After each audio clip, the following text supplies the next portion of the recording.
city of Telangana. It's a major historic place. Lots of historic monuments exist here. But also, of late, this city has grown into one of the major IT capitals of India, information technology capitals of India. In the course of next couple of days, when you are here in this youth summit, you will get an opportunity to experience both the historic side of this city as well as the very modern side, the IT side of this city. With us is Mr. Ramchander Rao, who is a senior public figure in Hyderabad, had been a member of the provincial legislature and a senior attorney, advocate at the High Court of Telangana. So he is also a member of the organizing committee. So on behalf of the local organizing committee, I would like to request Mr. Ramchander Rao to formally welcome you all. Ramchander Rao ji.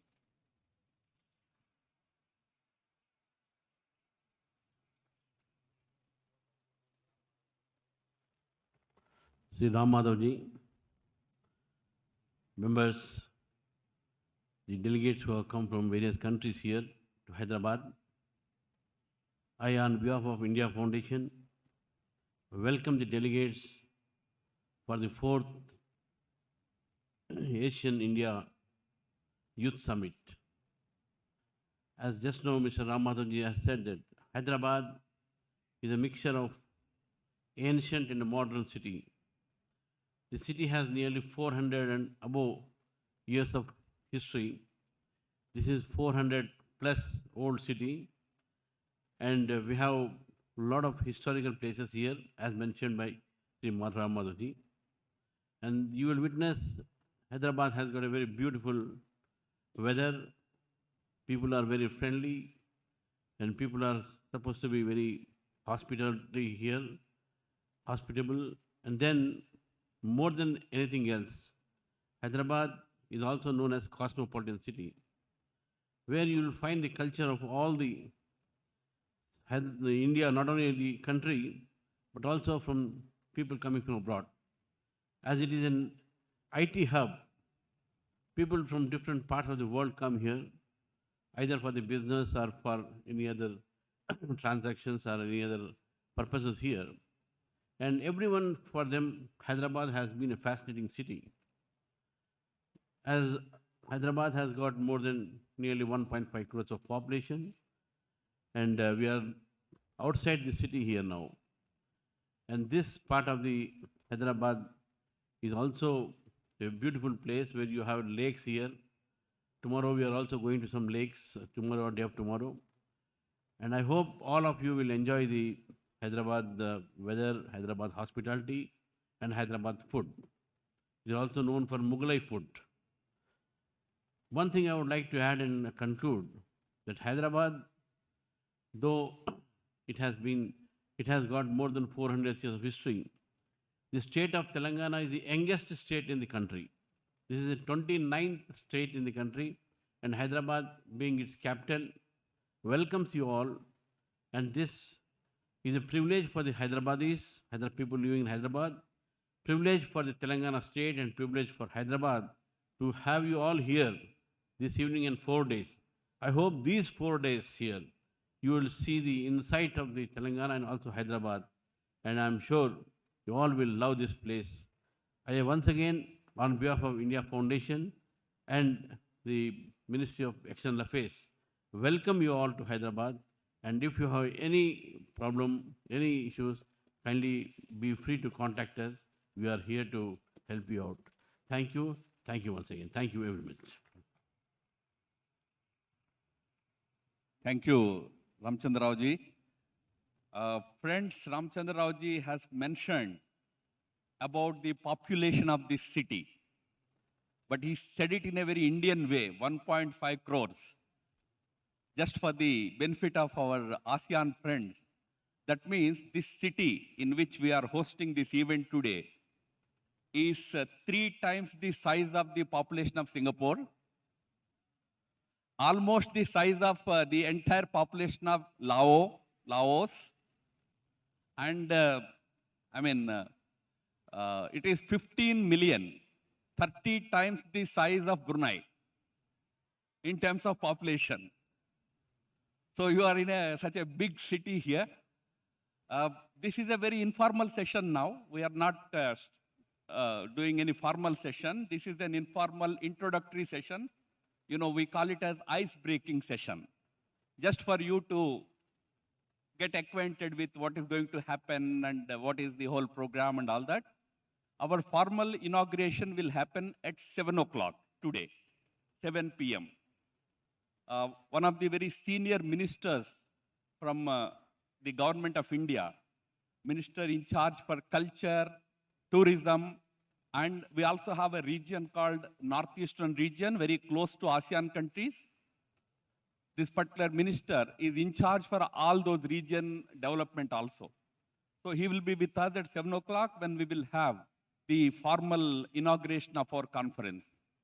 Right now, what we are trying to do is just to have some housekeeping, announcements, a brief introduction, although it is not possible to have introduction of each and every participant here. About 160, 170 participants are there in this summit.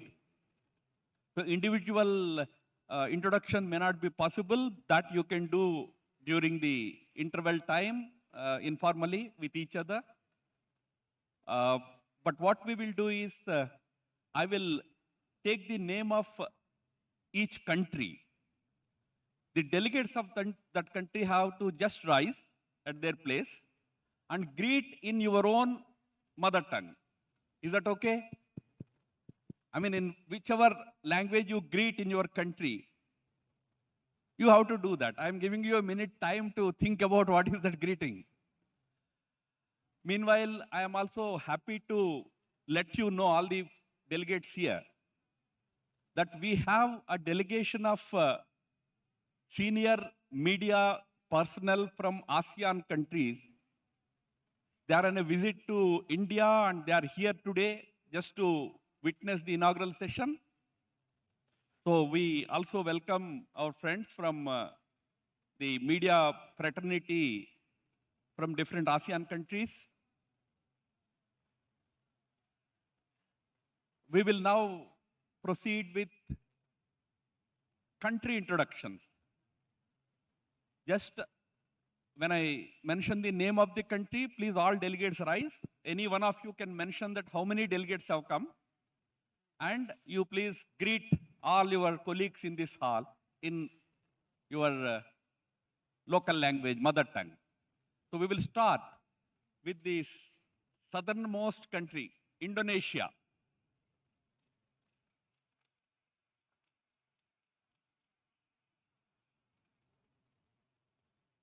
Oh, how many total? 11.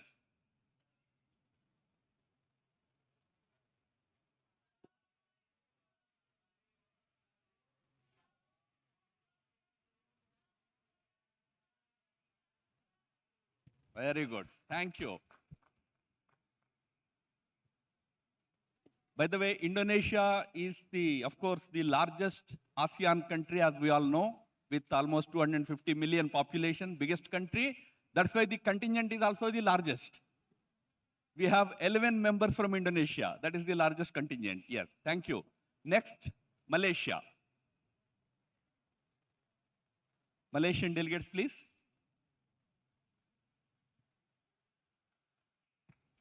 So how many from Malaysia? 6.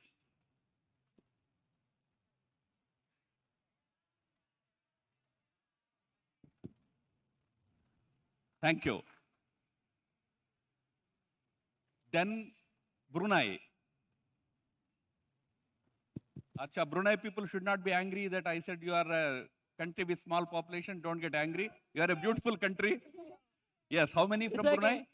We have 7 in our country. Okay, 1, 2, 3.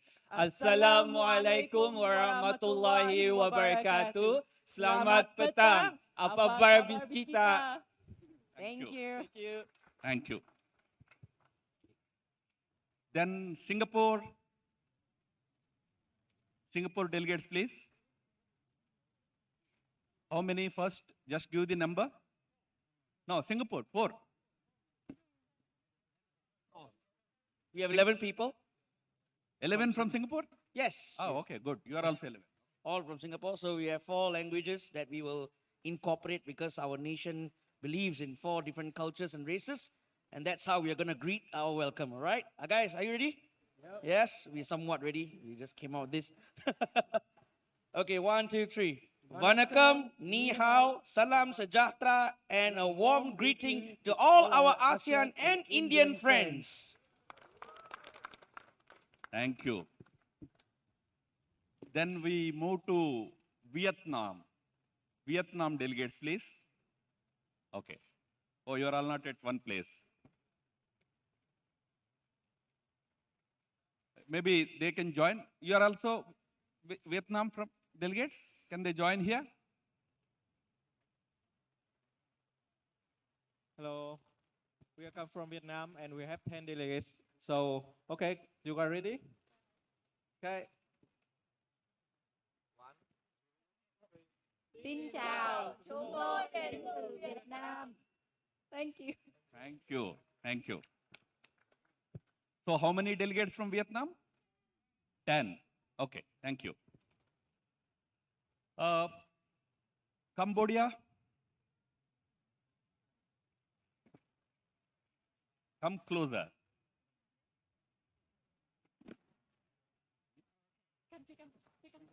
Okay. Okay. Okay, 1, 2, 3.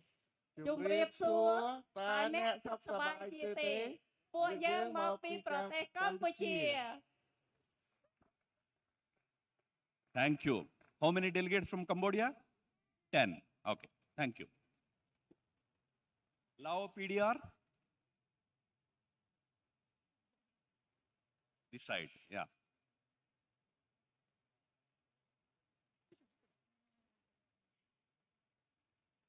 Yes, we have 10 people from Laos. Are you ready, guys? สบายดี พวกเรามาจากประเทศลาว ยินดีที่ได้รู้จัก Thank you. Thailand.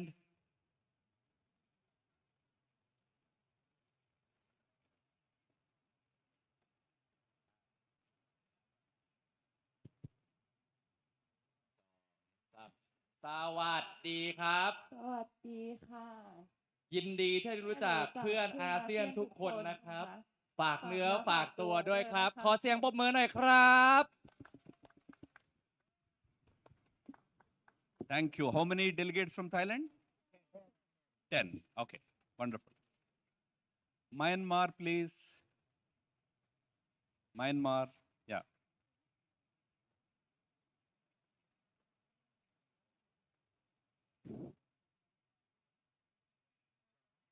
There are 8 delegates representing Myanmar. Now let's start our greeting. 1, 2, 3.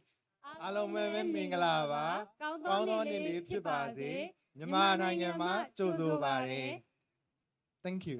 Thank you. Myanmar has 8 delegates. Last from the ASEAN group is Philippines.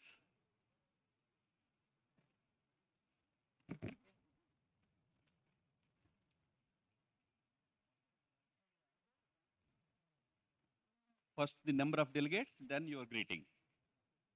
Okay, good evening, everyone. We have 8 delegates from the Philippines, and we will greet you in our language. 1, 2, 3, go. Magandang gabi sa lahat. Mabuhay. Thank you. Now I have a challenge because India is one country, but there are 60 delegates. So still, They will just rise because there cannot be one greeting in India because India has 18 national languages. 18. Total 18 languages recognized as national languages. For example, this state of Telangana speaks a language called Telugu. This language is spoken by close to 100 million people because 100 million people constitute 2 states which speak Telugu language. Like that in India, there are 18 languages, but I will just ask Indian delegates to please rise. Those who have already arrived.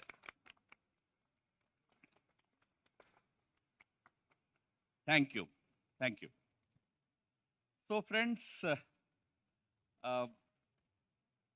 from today till the 15th, we are all going to be here in this premises.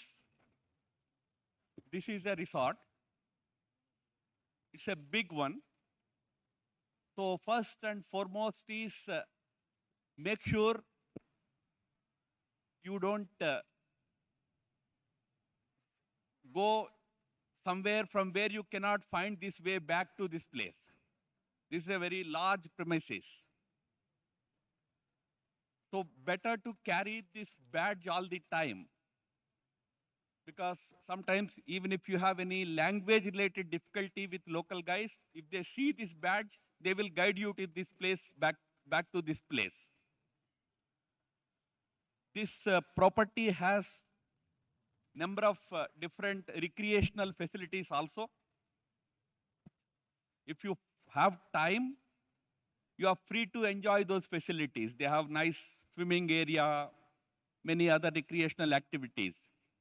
But I'm afraid you are not left with much of time to do all that. So your recreation was over in the morning.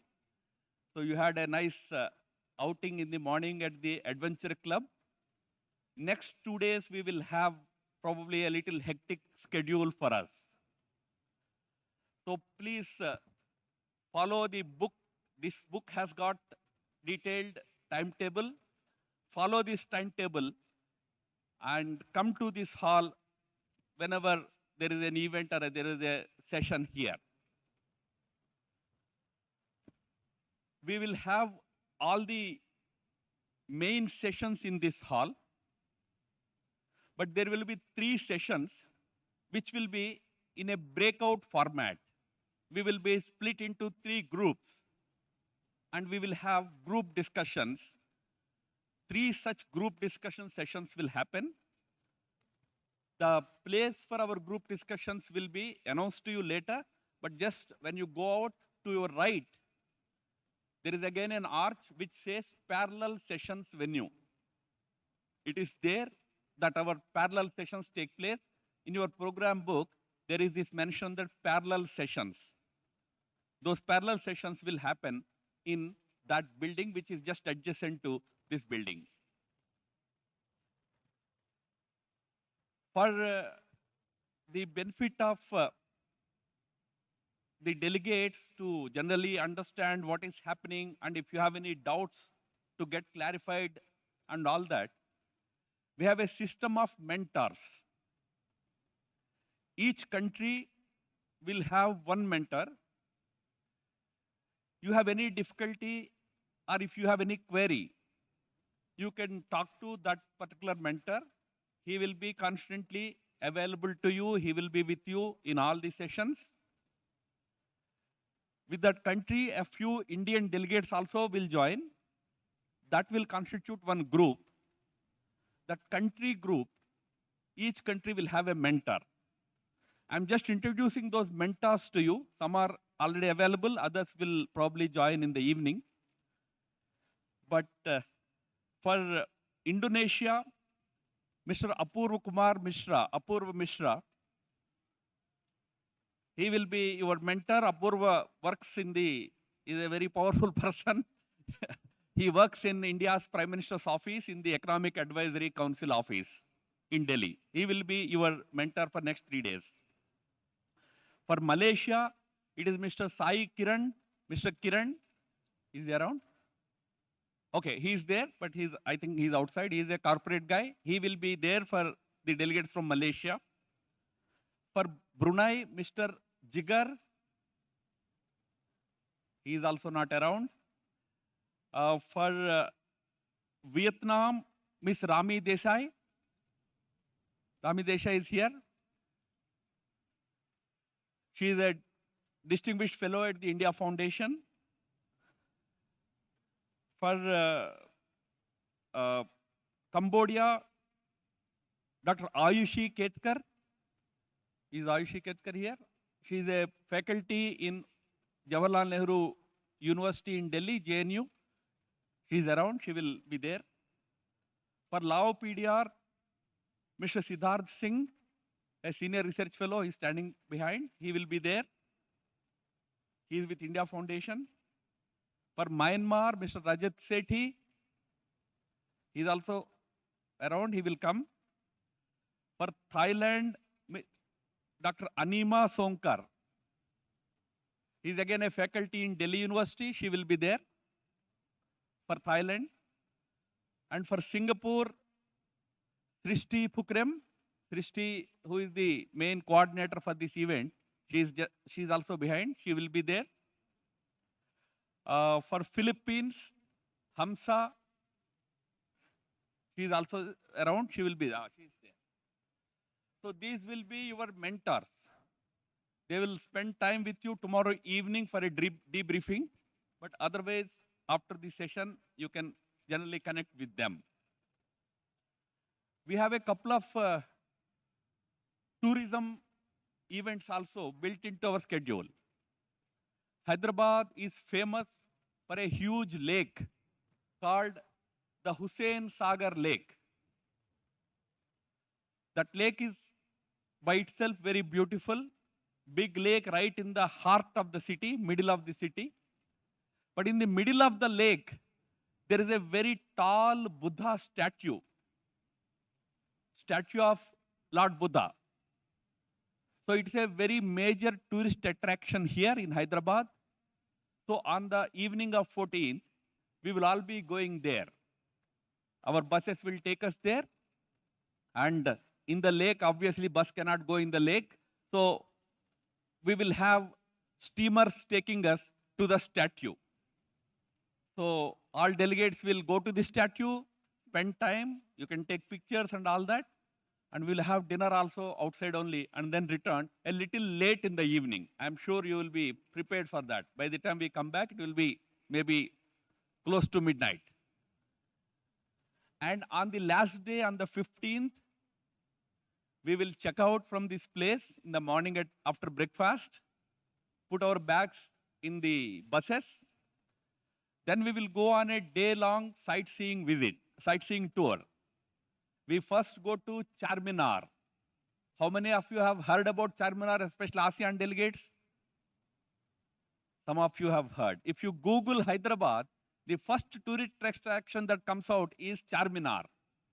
It's a very famous monument built by one of the Muslim rulers of this city some 400 years ago. A very famous landmark of the old city part of Hyderabad. So we will go there and lot of old city charm you will find there. Small LAs. You should not lose out. You should not go somewhere and then you will miss out. You don't know, so be careful. Your mentors will be there. You will follow them. There is a small lane which makes and sells bangles. It's called Chudi Bazaar. Instantly, they will make bangles for you. Those who are interested can buy bangles there. It's a very famous place. So we will go there on 15th. Also, we will visit, as I said, the most modern side of Hyderabad, which is called the high-tech city. It's actually called T-Hub, not T-E-A-T, T, capital T. It's called Telangana Hub. It's the hub of many big, prominent software companies. So you will visit the T-Hub also, and maybe some kind of an introduction briefing will be given to you about how IT infrastructure is developing, growing in India in general, but also in Hyderabad in particular.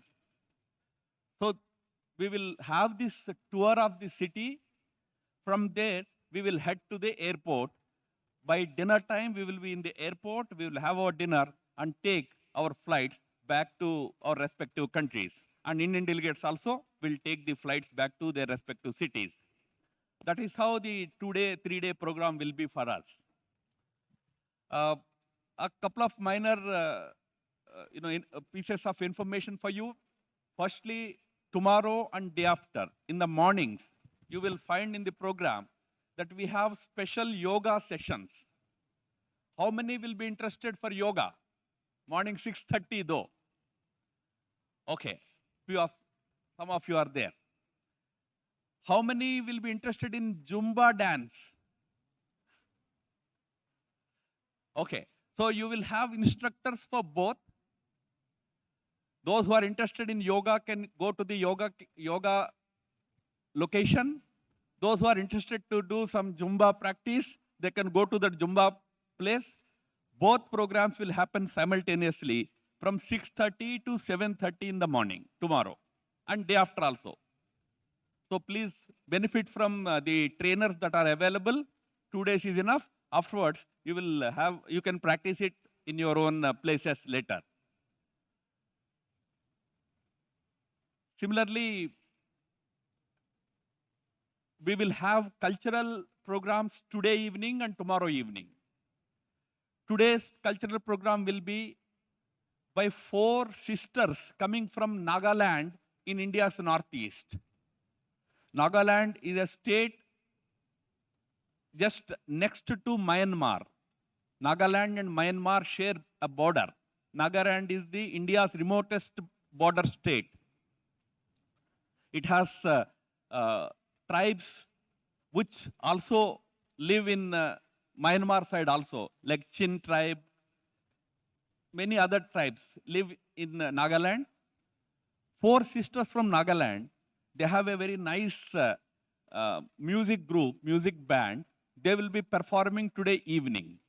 So we will all enjoy that cultural evening. But tomorrow evening is time for all of you to demonstrate your cultural skills. So how many are interested to do any performance? Anybody came prepared? Anybody is there in this audience?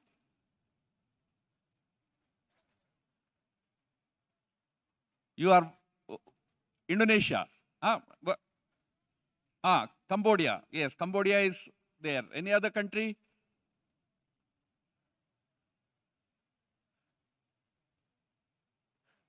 Anybody from Vietnam? Brunei? Okay. Indonesia. If you can't do any big performance, you can come and do a nice song in your language, nice song or something. So please try. Each country should at least do one small skit, some small performance. Please try. Lastly, this place, in this area, we have arranged some locations for you to take photographs. There are photo booths located in the lobby area. You can take photographs there. But to your left and to my right, there is one place where you can have a 360-degree panoramic small video. You just have to stand there, put your mobile in a hanger there. There's a hanger. You put your mobile there, turn your camera on, video on basically, not photo. You have to turn on your video. That hanger will rotate and it will give you a 360-degree panoramic view of this whole place along with you, which you can use in your, especially on your Instagram posts. But my only request is that is going to be there for both the days, tomorrow and day after also. So don't make too much rush there. Just go, one or two people can go take their pictures, whatever amount of time it takes to rotate, that much time it will take. So some of these instructions, please just keep in mind. And my suggestion would be that late in the night, don't venture into open areas. This is all safe, there is no issue, but still it's an open area. But I suggest that don't go out very late in the night.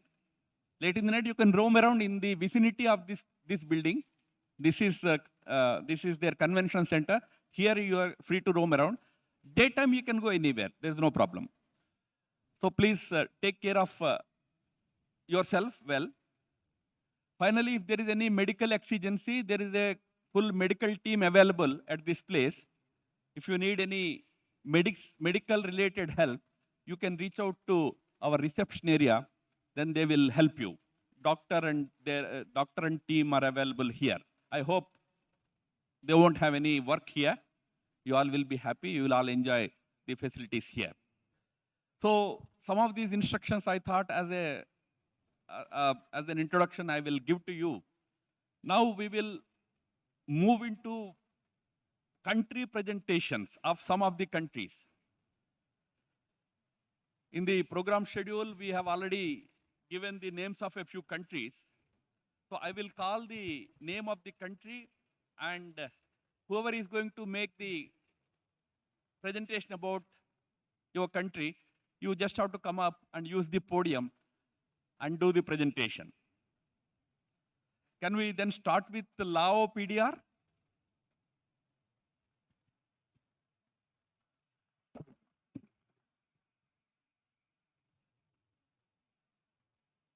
Who is doing from Laos?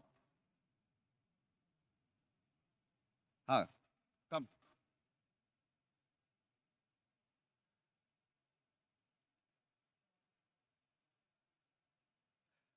Just introduce yourself and do it.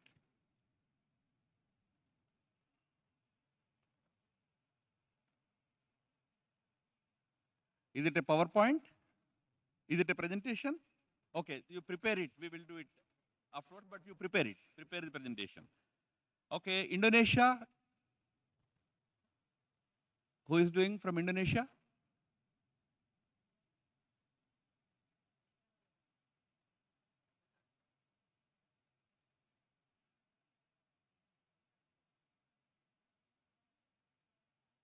Okay, you also have a presentation, is it?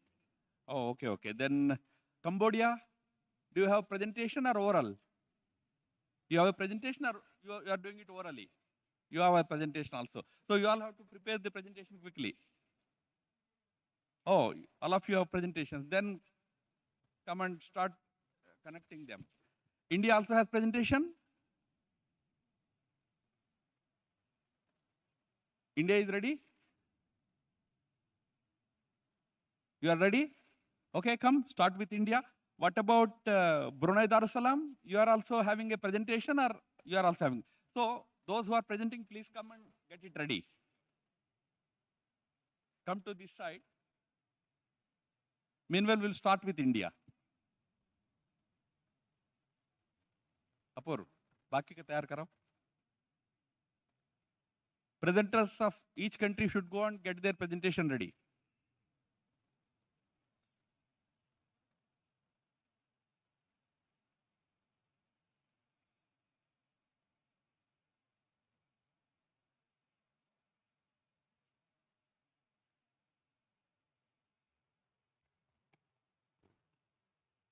Screen पे आ रहा है? Is it coming on the screen also? Presentation is coming on the screen also? Yeah. Could you please upload India's presentation? Yeah, it's there. Right. So first of all, namaskar. My name is Yashovardhan Tiwari, and I work as a research fellow at India Foundation. And it's a huge privilege for me that I have been given this opportunity to make the country presentation for India. And I welcome all the delegates from the ASEAN countries as well as the Indian delegates. And it's my pleasure to be a part of India Foundation, which is hosting this event in Hyderabad. So when we talk about India, officially the Republic of India, or the Bharatiya Ganraj, is the world's most populous country and also the most populous democracy. Our roots go back to thousands of years into history. But then, what exactly do we mean by India? This is a question which needs some serious, fundamental answers. The Indian nation cannot be comprehended without an understanding of its civilizational basis. So, me and my colleague, when we were brainstorming over, how do we introduce your country within a short time span of 10 minutes, we thought that it would be good to, begin by talking about the Indic civilization, the Indian civilization and its ethos. The Indian civilization is a history of spirituality, grandeur, and prosperity. Historians of civilizational evolution explain the trajectory of a civilization in terms of long civilizational arcs. To grasp the essence of a civilization, it's crucial to tap into the spiritual and ethical continuum throughout its history, which provides the necessary basis for its continuity. Cultural and civilizational values have for ages been the core of human identities. And it is for this very reason that we decided that it's important to begin by discussing the Indian civilization. Among the most ancient living civilizations of the world, India, that is Bharat, has been the birthplace and cradle of religions and traditions. The influence of these cultural tropes was not just limited to the geographical boundaries of India, but it spread across the entire Southeast Asian region over centuries. Historically speaking, India has been a civilizational state. But what do you mean by a civilizational state? The Indic civilizational state may be explained as the ethical fusion of dharma, dhara, and raj, rooted in the Indic civilizational ethos and representative of a cultural landscape or a life world. This life world may also be referred as the Indic Lebenswelt. Dharma is an encapsulating whole which embraces within itself all the cultural and civilizational tropes of the Indic people. Not only has it been the carrier of our history, but it also defines who we are and constitutes our very identity. Bharatvarsh, which is basically India, it's referred as Bharatvarsh in our ancient scriptures. Bharatvarsh is a sacred landscape, popularly referred as sacred geography. It's the cradle of Indic civilization and has been the performative sphere of dharma since time immemorial. Ancient Indian worldview refers to this sacred landscape as dhara, which almost spontaneously and involuntarily triggers in our imagination a well-defined landscape revered by all the people of the Indic civilization. Dhara is the theater where we practice our dharma. The Indic civilizational ethos is culturally anchored and imprinted on the dhara or the landscape of Bharatvarsha. The Indian state or the Raj acts as a catalyst to preserve this ethos of Bharatvarsh. When we talk about the Indian cultural landscape, we can say that India is a cultural kaleidoscope. India is a confluence of multiple religious and cultural identities. Given the unparalleled diversity of India, it's absolutely remarkable how we hold on together as a united cultural entity. It's a civilizational ethos which provides the basis for this unity. India has been witness to the evolution of cultures and traditions where life itself is celebrated. The oldest Indian scripture, that is the Rig Veda, explains how this evolution is sustained by the idea of Rit, or which means cosmic unity. It is this idea of cosmic unity which once an individual realizes and starts practicing, the individual then becomes one with nature. Each and every aspect of life is then to be celebrated and then to be lived to the fullest. And it is for this reason that when we come across a whole spectrum of indigenous communities in India, we find that all of them live in harmony with nature. Ours is an ecocentric worldview, where our traditional practices have been weaved in consonance with nature and its cyclical hues. Our ways of worship, rituals, and practices reflect this fundamental psyche. And it is for this reason that you often hear the Indian state and its leaders saying Vasudhaiv Kutumbakam, which mainly means that the whole earth is an entire family.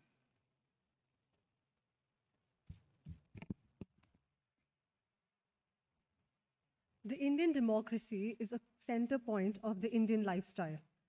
India became independent in 1947, and despite a blood-stained partition that created a Muslim Pakistan, India adopted pluralism and secularism, eschewing from being a singularly dominant religious entity.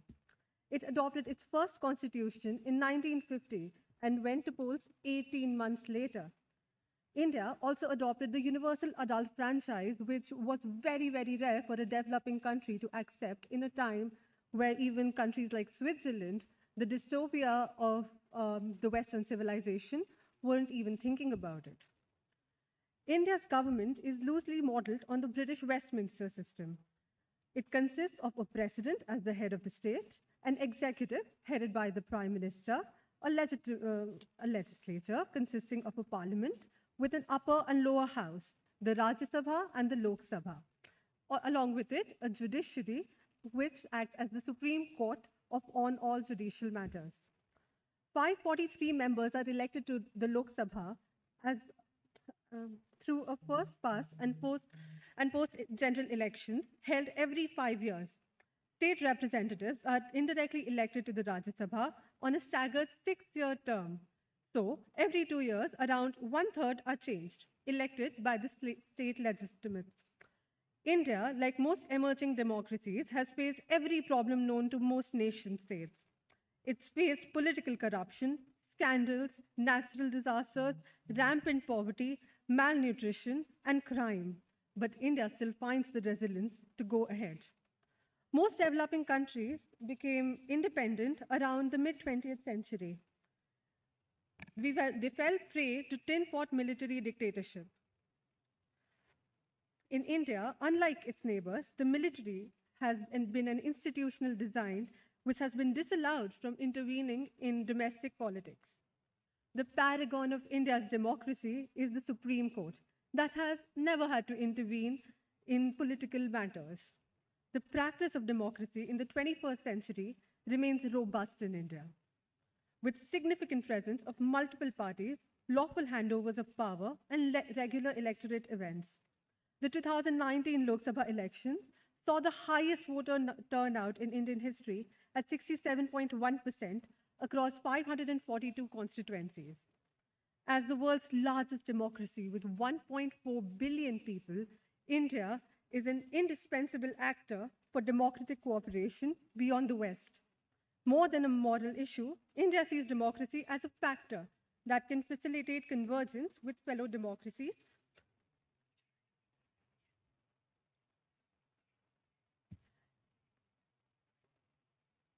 India as a soft power has been developing for a long time. However, the government now is seeking not just to rekindle national pride, but also strengthen India's hard power by leveraging its soft advantages. Yoga may be India's most successful soft power resource. It ranges from spiritualism to culture in its democratic ethos in service of the Indian interests. Buddhism spread throughout Southeast Asia was and remains an important component of this common culture. In ancient Southeast Asia, Buddhism and Hinduism were integrated to establish states and cultures. Today, Buddhism in the predominant faith in Myanmar, Thailand, Laos, Vietnam, and Cambodia is thriving, although Hinduism continues to be a subtle influence in the country. India and Southeast Asia have two religions intertwined and a crucial component of the convergence of religions and cultural identities in the region.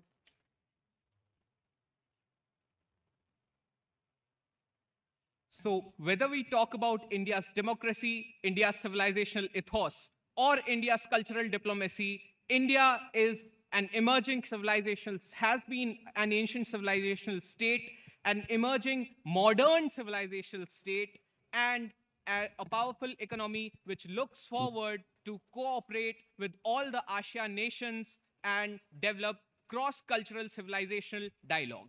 Thank you. Thank you. Thank you.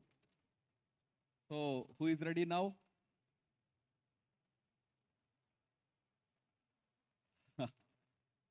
Brunei Darussalam, ready?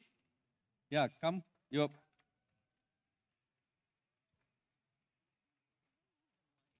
you want hand mic? Hand mic this.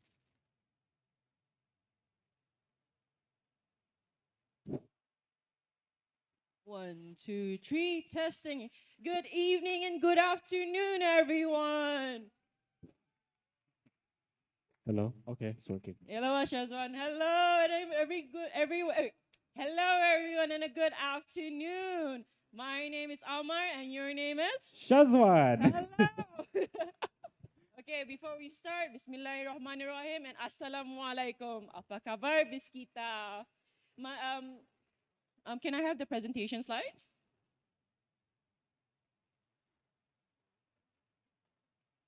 Oh, okay.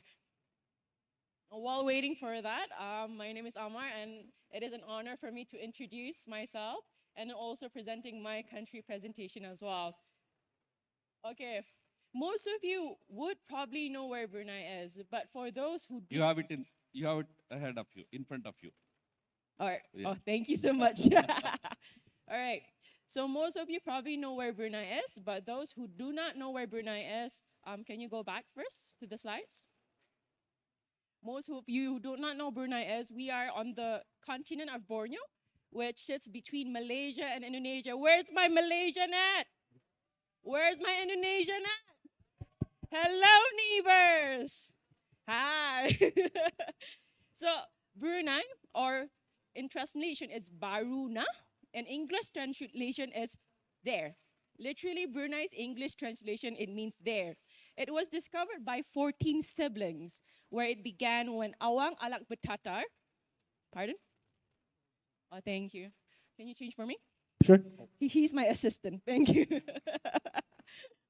Okay, as I continue on, it began with Awang Alak Betatar, the eldest of 14 siblings, converted to Islam and became the first Sultan of Brunei. This is the history of Brunei. The golden age was during the reign of Sultan Bolkiah. That's the 5th Sultan of Brunei, where Brunei became a major naval superpower in the 13th century, in the 19th century, and then after that, Brunei became the British protectorate and soon gained independence in 1984. We're still a young country with a young independence rate.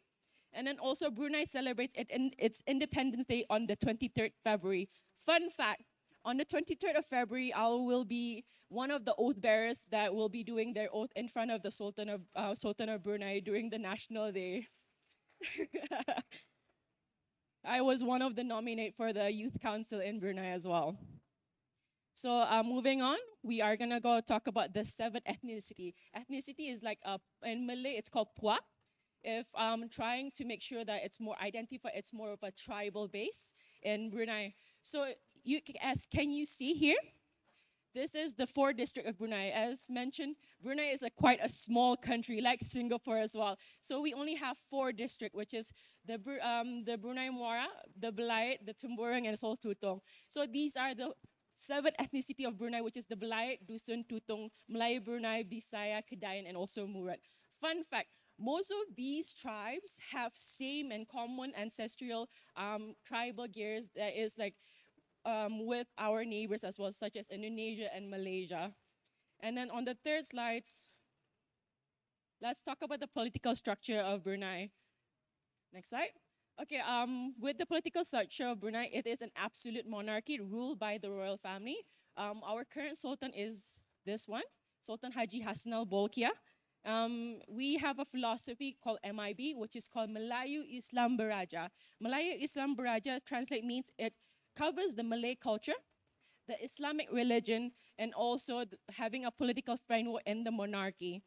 And then let's go towards with the fun facts about Brunei. We're trying to make sure that these slides is more interactive for you. more friendlier for you. I'm not gonna make it really serious, but I want to have a warm welcome of what Brunei is, what is our identity, what is our culture. So one of the fun facts about Brunei, next slide. So we call it a hotspot. So one of the fun facts is the Sultan Haji Omar Ali Saifuddin Bridge. Years ago, one of the two districts in Brunei, the only time we can actually reach that district is by going to another country and then going back to our country just to visit. So for years and years, it's hard to actually commute to those type of districts. But recently we had the longest bridge in Southeast Asia that connects those two districts, which made it more easier for us. It's 30 kilometers long, and then it's named after the Brunei 28th Sultan, which is the current Sultan. And then another fun fact is, Brunei has a lot of mosques, a lot of mosques, because we are a Negara Zikir. It means that we have a teaching where we promote the Islamic religion as well. So one of our mosques is the Sultan Omar Ali Saifuddin Mosque, which is the main dome is made of pure gold, FYI, pure gold. And it's supported by Italian marble walls. And then also it is decorated with high quality materials sourced from Italy, England, and also Saudi Arabia. It is also one of the most scenic mosques in Brunei, with its man-made lagoons and a replica of the Mahliga, the royal ship. It's in the picture there, and it is the most famous location for photo shoots and weddings. And then moving on, one of our most iconic spots actually is actually labeled as the Venice of the East by a historic figure. So when you come to Brunei, it is one of the most well-known spots for you to actually visit. It is especially noticeable in our capital. In the midst of the bustling city, you will see our Kampong Ayer, which roots back from the 16th century. Also, in 2008, Kampong Ayer was listed as UNESCO World Heritage, recognized as significant as one of the world's largest and most well-preserved traditional water villages. Okay, and then after that, we will move on to foods. Everyone loves foods, right? Yeah, of course. Like, we've been eating a lot of food for this past few days. Thank you so much. So these foods are most iconic because it's always has been eaten in any occasions. Like, if it's business, you can still eat these type of food. So one of the food is nasi katok. Nasi means rice, while katok, it means you just knock on something. So it's called rice knock. In a real literal translation. So it's just steamed rice, fried chicken, and chili paste. But it costs $1.50 Brunei. It's one of the cheapest meal that you can actually have. It's student budget friendly. And then usually the vendors, it's like they just come in and then just tap on the door, and that's why it's called nasi katok. And then we have another dish which is called ambuyat, one of the Brunei's national dish. It's most iconic because it looks like glue, and then it's actually eaten by this wooden dowel. It's called chandas.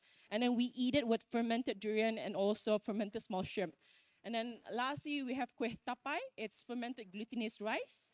It's really sour, and then there's a bit of alcoholic. It's not alcoholic, by the way. It's still good. It's good. Okay, moving on. So I'm just gonna put this fun facts. Wildlife in Brunei. The thing about Brunei is we have a lot of newly discovered species because we have a very well-known mangrove forest in Brunei. We do have a large number of forest reserves, especially in the Temburong district. And then with that wildlife comes a lot of sightings. Comes the Instagram posts. So one of the Instagram posts that we have is the Laila the crocodile. So this Instagram is quite well known in Brunei. So every time they would see this crocodile, they know it's the Laila the crocodile. It's random, but yes, it's Brunei. So, and then also one of them is monitor lizard. And then fun fact, we do have otters as well in Brunei. It's quite a common sight, but we're proud of it. And then lastly, transportation. So years ago, Brunei was actually a coal hub. It's actually one of the industrial, it's quite known for their industrial hub during the years ago with using the resource of coal. So years ago, we do have trains where we actually use it for commercial use to move from the coals from one place to another, but it's now decommissioned and then just put it to the side. And then also with modernization, we still have cars, we have bus, we have motorcycles, but we still have kampong air where we use boats to actually commute from one place to another, and it's actually a good iconic thing to actually do in Brunei as well.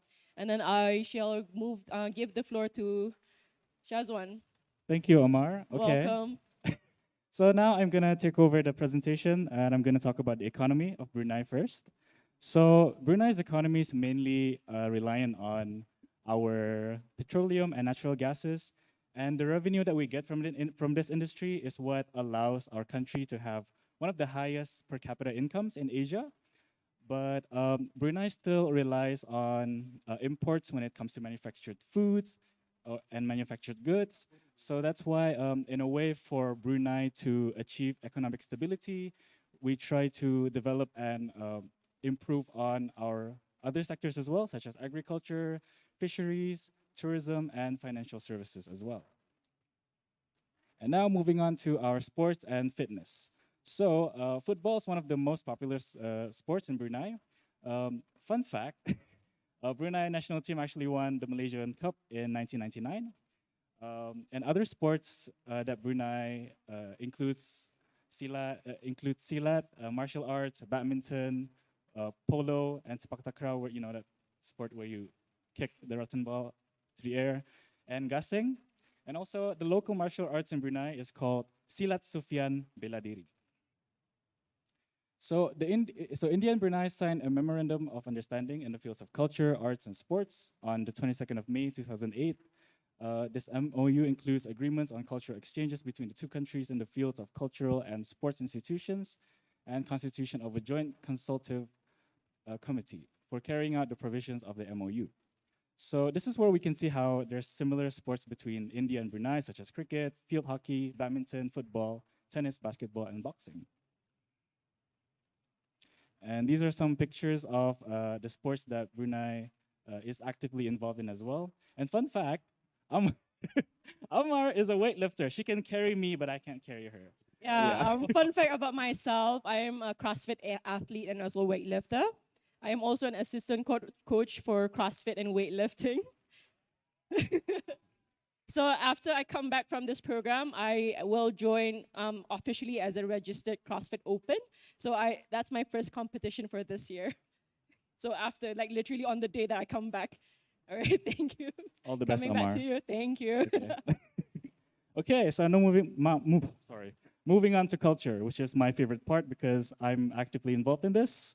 So one thing about culture is one thing that's involved in culture is music, and the music that Brunei usually incorporates in a traditional way is the guling tangan. Guling tangan actually translates to guling means rolling and tangan means hands, so it's called basically rolling hands in English because when you play the guling tangan, it looks like as if you're rolling your hands. Unfortunately, we're not able to bring the guling tangan here because of how heavy they are. But I might give a short demonstration of one of my favorite songs of guling tangan later. So guling tangan, it has two types of music, two types of songs, which is traditional songs and folklore or modern songs. Traditional songs usually are songs that go way back. And each of them have their own sets of rules and procedures when it comes to playing them, such as when it comes to playing the music, these instruments have to come into the music in chronological order. But for folklore songs or modern songs, such as Alas Jua Dendang, Damangalai, and Aday Aday, these are only some of them, by the way. There are a lot more. These songs can be played freely. There's no rules. It's just, in a way, playing an instrumental version of modern or folklore songs of Brunei. 1 minute. Okay, so these are some of the guling tangan instruments, which is the guling tangan itself, which is like the piano of the set, the gendang labik, which provides the rhythm and the tempo, the canang, which fills in the gaps of the music, the tawak-tawak acts as the bass, and the gong dua bandingan acts as the tempo provider for the music. Yeah. So, okay. So guling tangan is also played during wedding events, and also sometimes during ceremonial events that involve the royalty. So in this video, it's played during a wedding event in one of our halls in Brunei. Yeah, you can actually see your hands rolling like that. Yeah, right. It's rolling right there. And then we also had ceremonies with royalty. So this is during Teachers' Day in our International Convention Center. It was a collaboration between 2 universities in Brunei, along with one educational institution, and we all played together to perform in front of the Sultan himself. And then there are other cultures, other cultural significances as well, such as brass work and songkok, cloth weaving, and also tudung dulang. Yeah, these all go way back in Brunei as well. And until today, they are still being practiced, and also it's being, it's being... It's still being used. It's still being sorry. done. Yeah, okay. And that's all from us today. Thank you and Thank terima you kasih. everyone. Yes, Assalamualaikum warahmatullahi wabarakatuh. Thank you very much. Thank you very much. Thank you. That was an excellent presentation. You called your country a tiny country, but you had such an exciting type of presentation. Thank you. Thank you. We learned so much about your country. Cambodia, ready? Come.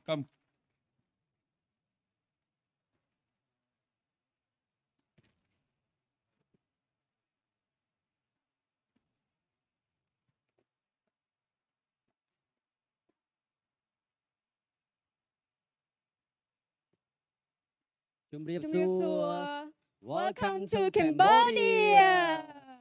Wow, so excited. All right, so first of all, we would like to pay our respect, our gratitude to the India Foundation. Oh, so excited.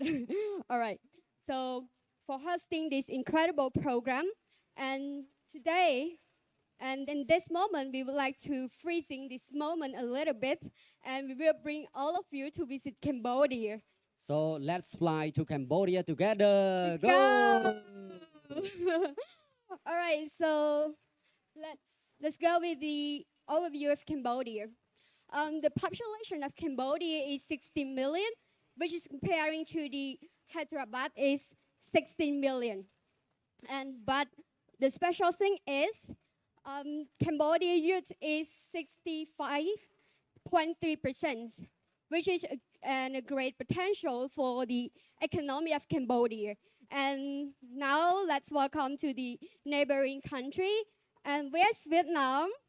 Hey. Hello, Vietnam. And Laos. Hello. And Thai. Khap khun kha. Yeah. All right. So let's move to the about the Cambodia religion. Cambodia is 96% of Cambodia are Buddhists, and another percent is like they are Islam, and another region. So next please. Yes, and about constitution of Cambodia is under the king and prime minister. Next please. And the attraction of Cambodia. How many people out there have been visit Cambodia, especially Siem Reap? Hey, yay! No, yes. Okay. So the attraction in Cambodia is which including the temples, as you can see, and the first picture is Angkor Wat Temple, and the second is Bayon Temple, which is the Bayon Temple also having a history about the Tomb Raider Temple, which is the Hollywood movie, which produced from the Angelina Jolie. So is everybody haven't watched it yet? Yeah. Thank you. All right. So no, not yet. And we also have many places like the sea and the natural resources in Cambodia. So next. So this is known as our traditional dancing. As you know, this is called Apsara. Apsara is one of the most famous, and it's also under the UNESCO Heritage as well. Next. And The thing about Cambodia is about there are three crucial festivals in Cambodia, which is the first one about the Khmer New Year. Khmer New Year is celebrating for the time for family or the family and relatives to together in order to having fun. And as you can see in the picture, there are a lot of game. The first one is called. This one is called Tình Bài Ôm. Yeah, it's like Yeah, it's we Bài hit Ôm. Yeah, we have the ball and we fight like this. And the second is we jam it. We jam. Yeah, It's just jam like into- a traditional game that make fun in every Khmer New Year's. Yeah, and the second one is about Shumban. Shumban is known as for the gratitude to the ancestor, and especially it having like 15 day. It's called Dak Bun. Yeah, so like we bring the right to the pagoda. Like mostly we bring the food to the pagoda around 5 a.m. to bring the food and send it to the monk in order to pray for our ancestor. And the last is about the water festival. Water festival is the main theme is focusing on we do dedicated and the gratitude to the military water military as an ancestor. And next slide. Okay, so if we think about the culture or tradition, it's similarly shared to our neighboring like Thailand or Laos, and our culture is really similar. But one of the interesting point is about the Khmer New Year, or we call Songkran. So on Songkran, this year we host in Siem Reap province from 14 to 16 under the theme Dreams and Hope. Actually, we already break the Guinness World Record in terms of the longest scarf. I mean, kroma wenjingke, or the chapai is like a ting ting ting ting, something like that. So we already break it, and this year we plan to break 2 things. So if you want to know what's going on in Cambodian Angkor Songkran, let's join us. When we think about the Khmer New Years, every Cambodian friends, they always excited to be ready to host it. So every pagoda, a small community, they dream and they feel happy in terms of not yet coming, but just hear the terms of Angkor Songkran, they already happy. So we have a giant chest, also the break record, and also the big, the giant donut is kind of donut. Yeah, we call onsom, but in English maybe donut, right? So you gonna test it. Okay, so move back to 2022. Cambodian also successfully host the ASEAN 2022 under the same addressing challenge together. Everyone could agree that last year is the challenges year, right? There's a lot of rising geopolitical tension, climate change, COVID-19, but Cambodians still host successfully and bring the smile to every leader and delegate when they come home, they return home with the smile and also safety as well. And the chairman or the ASEAN 2022 is not just only the belonging to Cambodian alone, but for all the ASEAN and external partner. It's like many external partners that help and contribute in that. One more thing that is the successful of the ASEAN chairmanship is helping Timor-Leste after a decade, after more than a decade of being, and now they become our ASEAN is 11 our friends. So say congratulations. Okay, I'm a bit nervous, sorry. Yeah. Okay, besides that, besides just only top management like ASEAN, Cambodian leader, so what's Cambodian? What is about youth?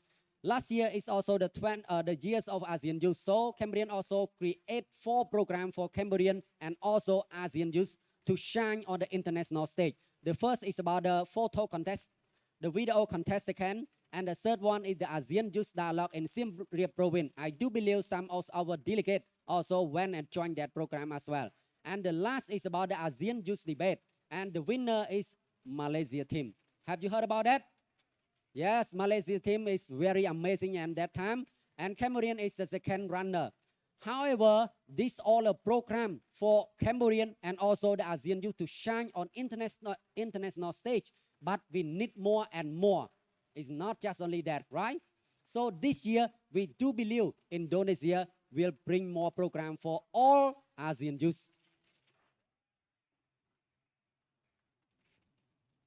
Okay, and this year, Cambodian is ready to be the host of ASEAN Para Game and also the ASEAN SEA Game. And this is a kind of mascot, is a rabbit, and the male is named Borai. Borai it represents of solidarity, and the female is named Rumdur. Rumdur it means the national flowers of Cambodia.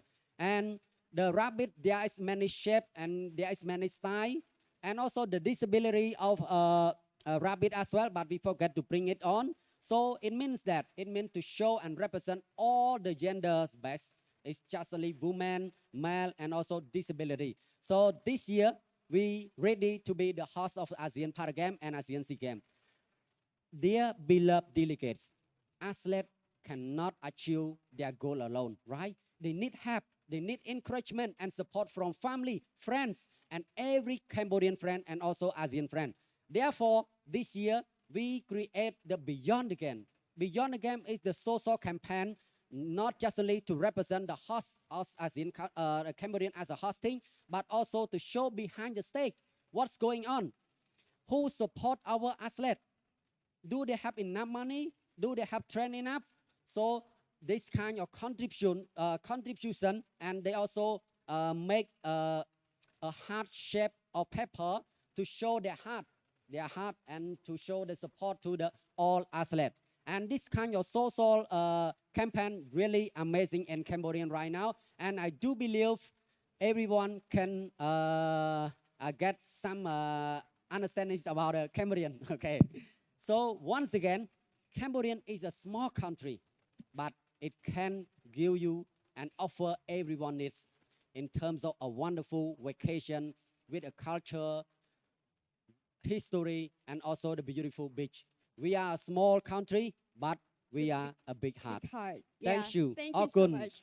Thank you. That was an excellent presentation. You have enticed so many people to come to your country. Thank you. Next will be Lao PDR. Ready? Ready? You're ready? Oh, first Indonesia. Okay. Indonesians are ready. Please go ahead.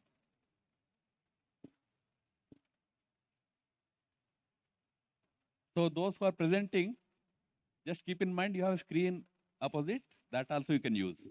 Yeah.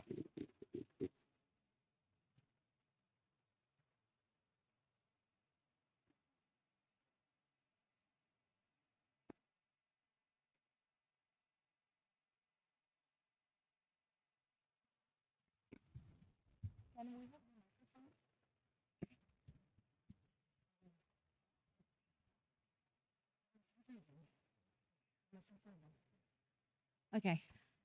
Hi, everyone. Hi, everyone. Are you still excited? Okay. Can you clap your hands for you guys? Because you are all amazing.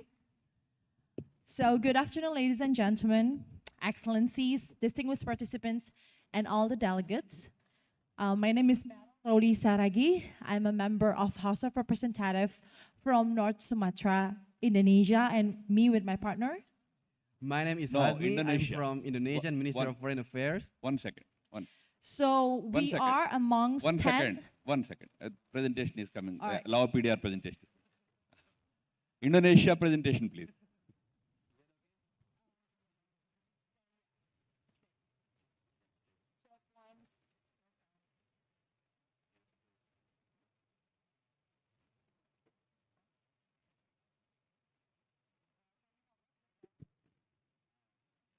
Okay. Thank you. All right. Okay. There you go. So we are amongst 10 amazing participants from Indonesia. If I mention your name, can you please stand up? Anissa. Hi. And Alfina. Hairul. Fikri. Mahdi. Calvin, Nuka, Fina, and Ferdiansha. So before we started for a presentation here, also a quick video for you guys to know more about Indonesia. I would like to just give a bit of narration of Indonesia. Indonesia, officially the Republic of Indonesia, is a transcontinental country spanning the southeast part of Asia and western part of Oceania between the Indian and Pacific Oceans. It consists of over 17,000 islands, including Sumatra, Java, Sulawesi, and part of Borneo and New Guinea.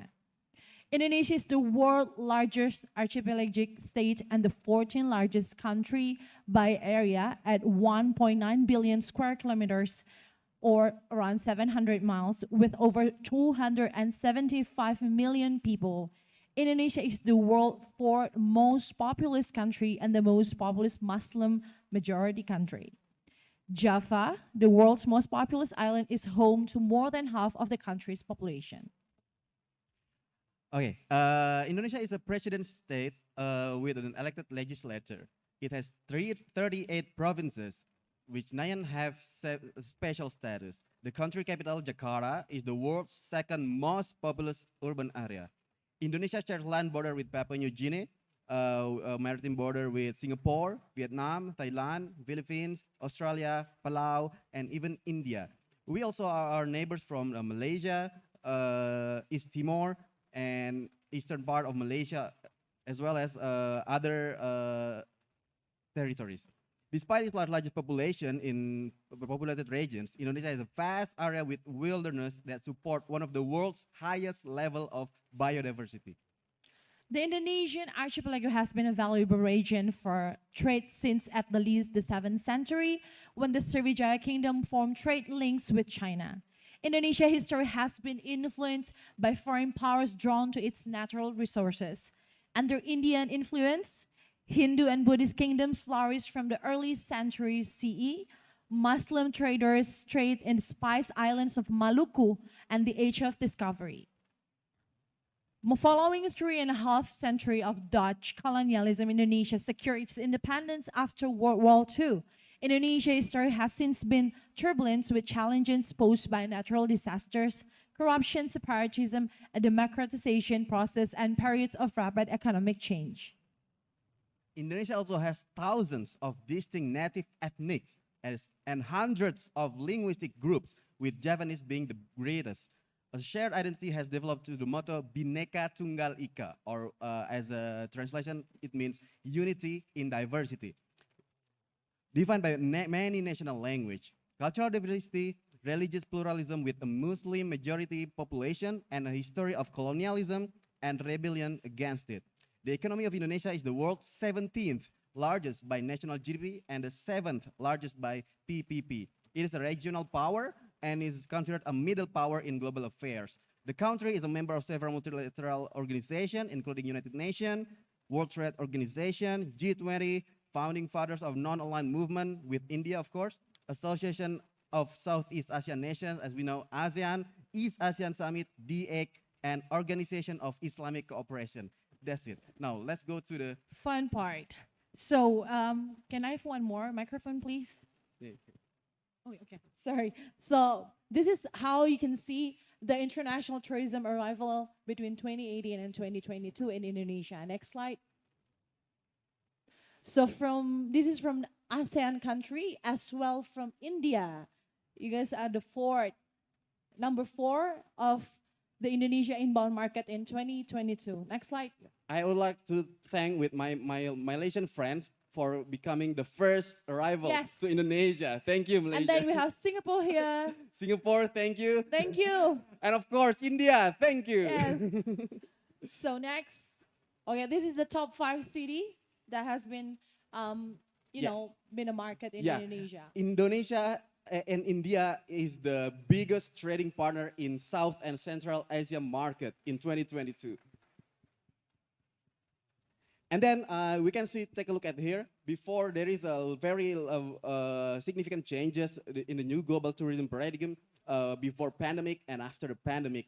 And as you know, in Indonesia, you still need to be vaccinated to enter the country. But maybe this year, hopefully, we will reduce that barrier. And you can take a look at this visa policy. And just like you know, ASEAN countries no need visa because you have ASEAN passport. And India, you still need visa on arrival, but for Indian diplomat and government officials, it's free because we just signed memorandum of free visa exemption for diplomatic and official governments. That's nice info. Thank you, Indonesia. And then India is the number 26. Yes. Yeah. The most visited from India to Indonesia. And then this is the visa regulation. Maybe you can go to the next this is slide. very boring. It's a regulation. Maybe we can start the fun part. For the connectivity between India and Indonesia, of course. Maybe go to the next slide. It's stuck. Can someone help us with the presentation? Okay, maybe rather than looking at this, because Yes. we still have like 97 slides, so Yeah, maybe or like 100 it's more or too less. It's too gonna long. be Yeah, too long. maybe let's just go to the fun part. Please, organizer, can you play the video that we sent you before? Because we don't So, want to yeah. waste your time. This video will hopefully influence you guys and make you to come to visit Indonesia. Is it ready now? The Is it video? ready?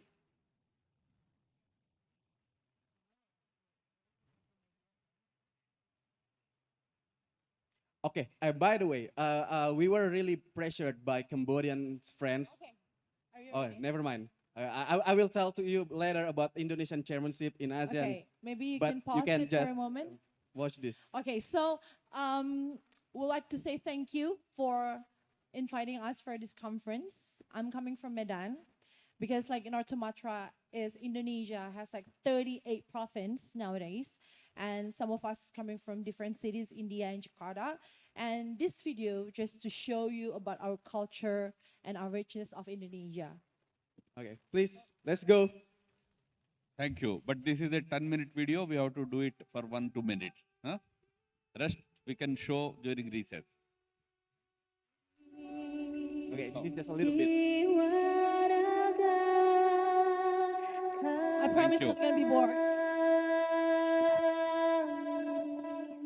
Lao PDR is ready? Ready? Indonesia is the most beautiful land in the universe. The land where we were born.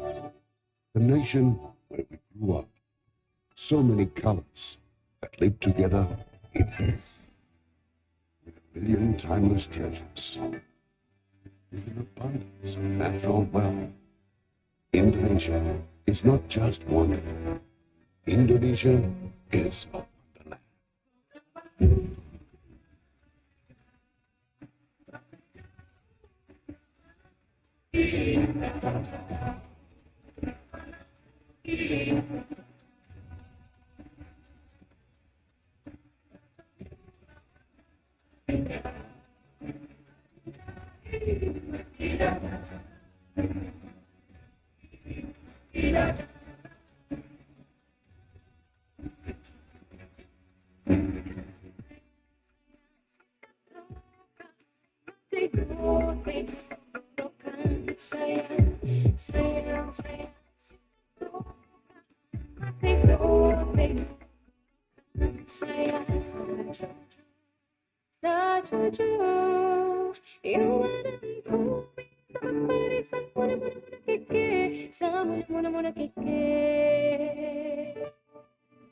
Soleram, soleram, soleram, anak yang manis, cobalah dicium, sayang kalau dicium, merah pipinya, dan jauh di mata, kemasan saya berkuliah, takkan aju kawan-kawan ngalamu, sangke basuh yang setia.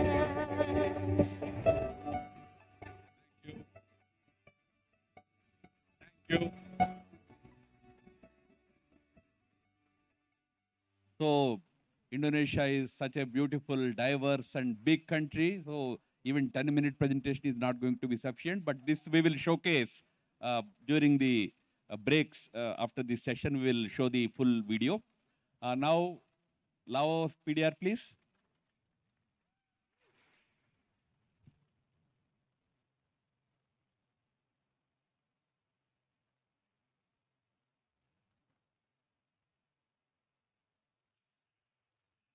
You have 10 minutes, okay?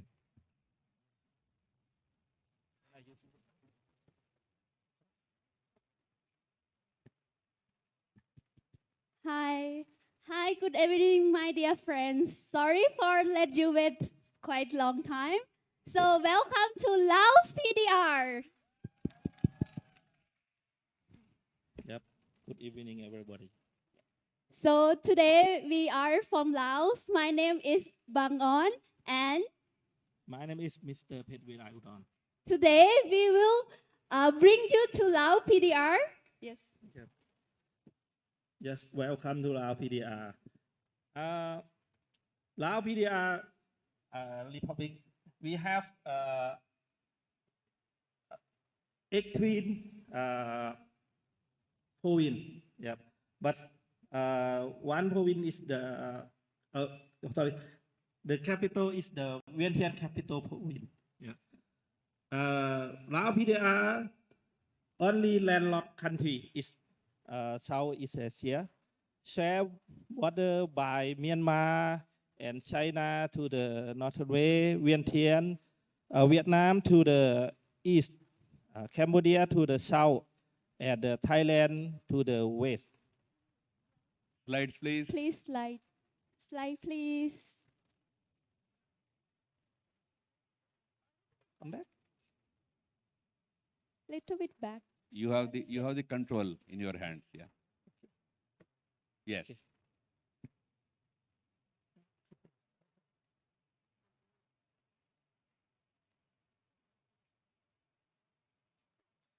The population of Lao PDR is the 7.5 million. The official rankings is the Lao rankings. Vientiane is the capital city. Official currency is the Lao gift. Yeah. And the second remember is the celebrities of Lao National Day. Most of the Lao population follow Buddhist. Yeah.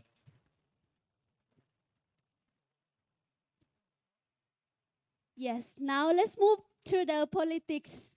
The Lao politics take place in one framework for one party only, and the government operate through civil service that includes 17 national ministry, 12 party organs, and 18 provincial government in Laos. Important government decisions are guided by the Council of Ministers.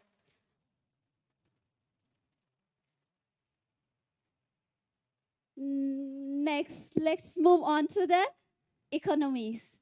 So Lao economies depends on investment and trade with our nice board. So all our nice board is have give Laos a lot of chance to for us to have lots of things, and we would like to thanks all our friends, neighborhoods, all country here. So yes, thank you. So let's move to the sport. So as the same all our neighbors country, our sport also the famous sport played international sport is football, and also we have the we can say kato in Laos. That kind like a kick volleyball is also traditional Lao sport where players use the rattan ball and advance using their hand, feet, and knees and head to play. Yes, next, let's go to the heritage. In Laos, we have few heritage sites. The town of Luang Prabang, so you will see here is very old, ancient. Luang Prabang is the capital city of Laos from long time ago, but now we moved to Vientiane or Vientiane as brother mentioned before. Yes. So, and next we have in the middle is Wat Phu. So Wat Phu Champasak is a Khmer Hindu temple complex in southern of Laos. The Wat Phu temple dedicated to Shiva god. I know all of you may know about Shiva and also the Hindu. Next one we have the Plain of Jar is in north of Laos. Plain of Jar is a group of field containing 1,000 of stone jar cut out from the rock about 1,000 years ago. Yes, this is Luang Prabang, as I mentioned before. Yeah, please slide. And this is Wat Phu. And this is Plain of Jar.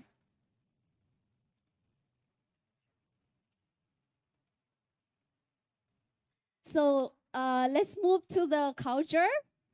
Yes, just one step back. Yes. So culture, you see that the instrument that called can. So can is the instrument, national instrument of Laos. Lao culture is centered on the pressure of life. So Lao people, we are very easygoing life. We are eating, drinking, sleeping, and chatting with our friend. We used to spend time more with our family members.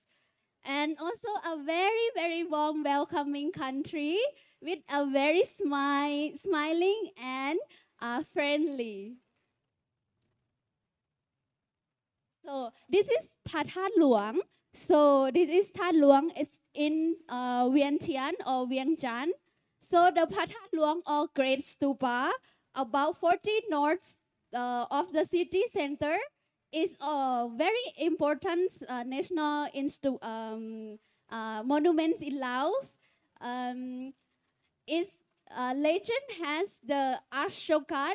This is I'm not sure that this is in Hindi word. Ashokan missionary from India. So or maybe they call That.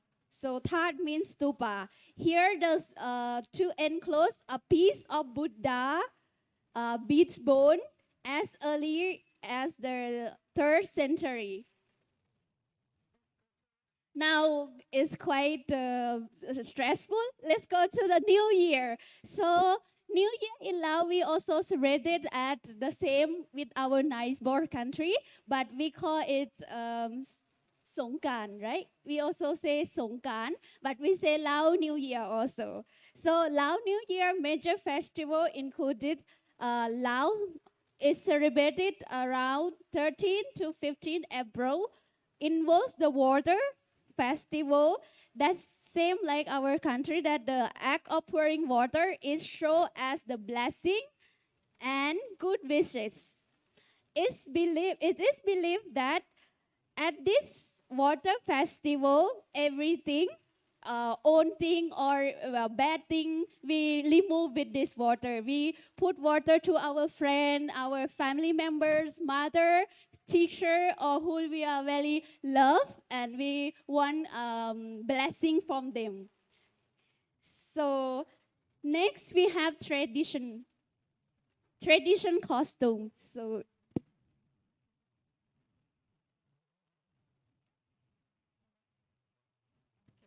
now let's go to tradition costume. So as you all, my dear friend, you've seen, I'm wearing, this is called Lao costume, Lao national costume, called Sin. So the Sin is traditional garment worn by a woman daily life. So in Lao, we wear this kind of Sin every day. It's very people make it by our hand, and it's very unique. So if we see this kind of scene, that means we are Lao. It's very identified that women in Lao we wear it is very wear in its variety of ways. So next we will go to the tourism. Yes, so this is very our sport that we would like to invite you all to our country. So Laos, in this very good news, Laos has been listed by Australia Travel Publication as the one of the best place to visit in this year, 2023. And I would like to share a little bit of the tourism also, a few more lines. The Ministry of Information, Culture and Tourism have developed Lao tourism by strategy plan for 2021 and 2020 until 2025, which we very would like to make the green tourism. Like we want to make Lao more green. Yes. Next, this is Guangxi Waterfall. It is in Luang Prabang. And we'll go next. Yeah, this Guangxi Waterfall just before now is very beautiful in whole country. This is most beautiful waterfall in Laos. And we go to Patusai. So this Patusai is located in Vientiane, and you may see like it seems like some French. In French we have some like this, but this is in Laos. Yes. And next one, this is Kon Papeng Waterfall. This Kon Papeng Waterfall is in the Mekong River in southern of Laos near the border with our Cambodia friends. The Kon Fall are the largest in Southeast Asia. Now last but not the least. So the last one is Laos is called the lands of million elephants, sorry. And famous for amazing scenery, village and unexplored land. So in the end, I would like to thank my dear friend for listening to our presentation. And last, I would like to show just few short video. I hope that I have time. Just Go few, ahead, yeah. quickly. Yeah. Yes, thank you. Thank so you. I want to show short videos. Please, video, please. So thank you, all the presenters. This is how many minutes? 3 minutes. Okay, go ahead.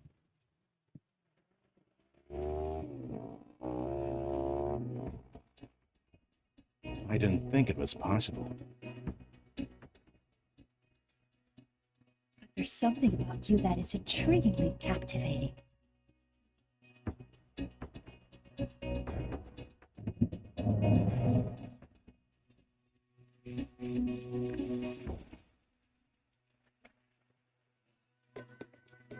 I can just feel the blood rushing through my veins.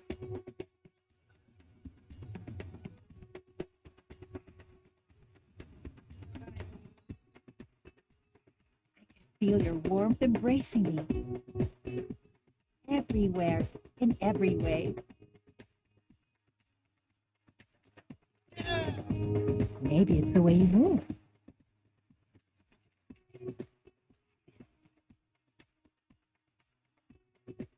Maybe it's the way you smile.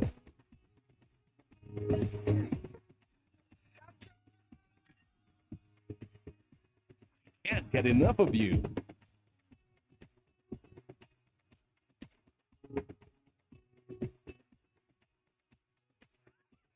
Falling in love.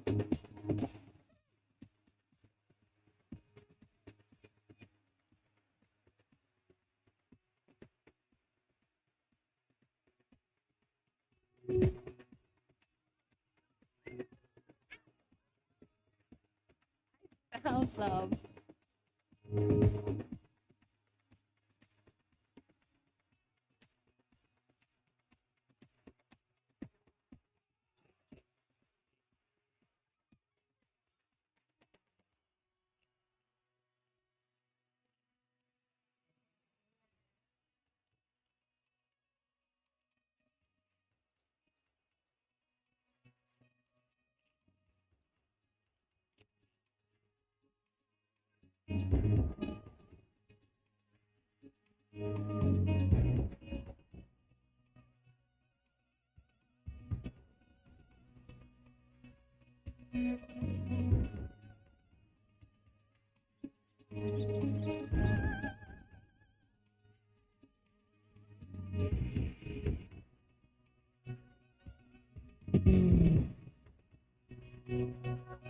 Finally found love.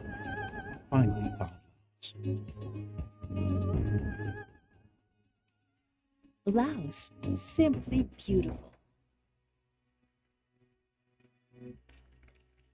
So, thank you, friends, all those 5 countries who have made presentations today. A big round of applause to all these 5 countries.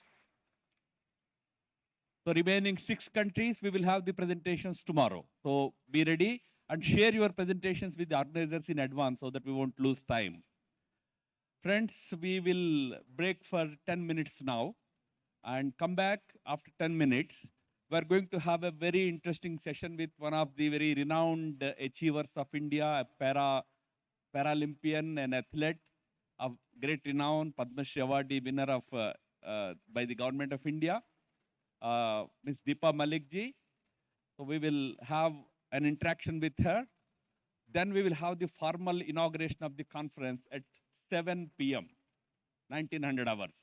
So now we will break for 10 minutes, some tea and snacks outside, but we will have quorum bell. As soon as you hear the quorum bell, please return to your seats.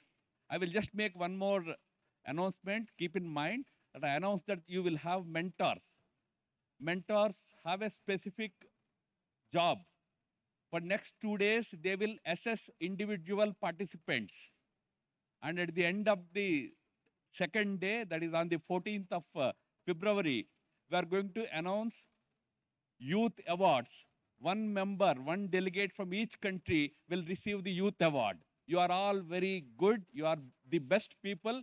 The best among the best will get the youth award.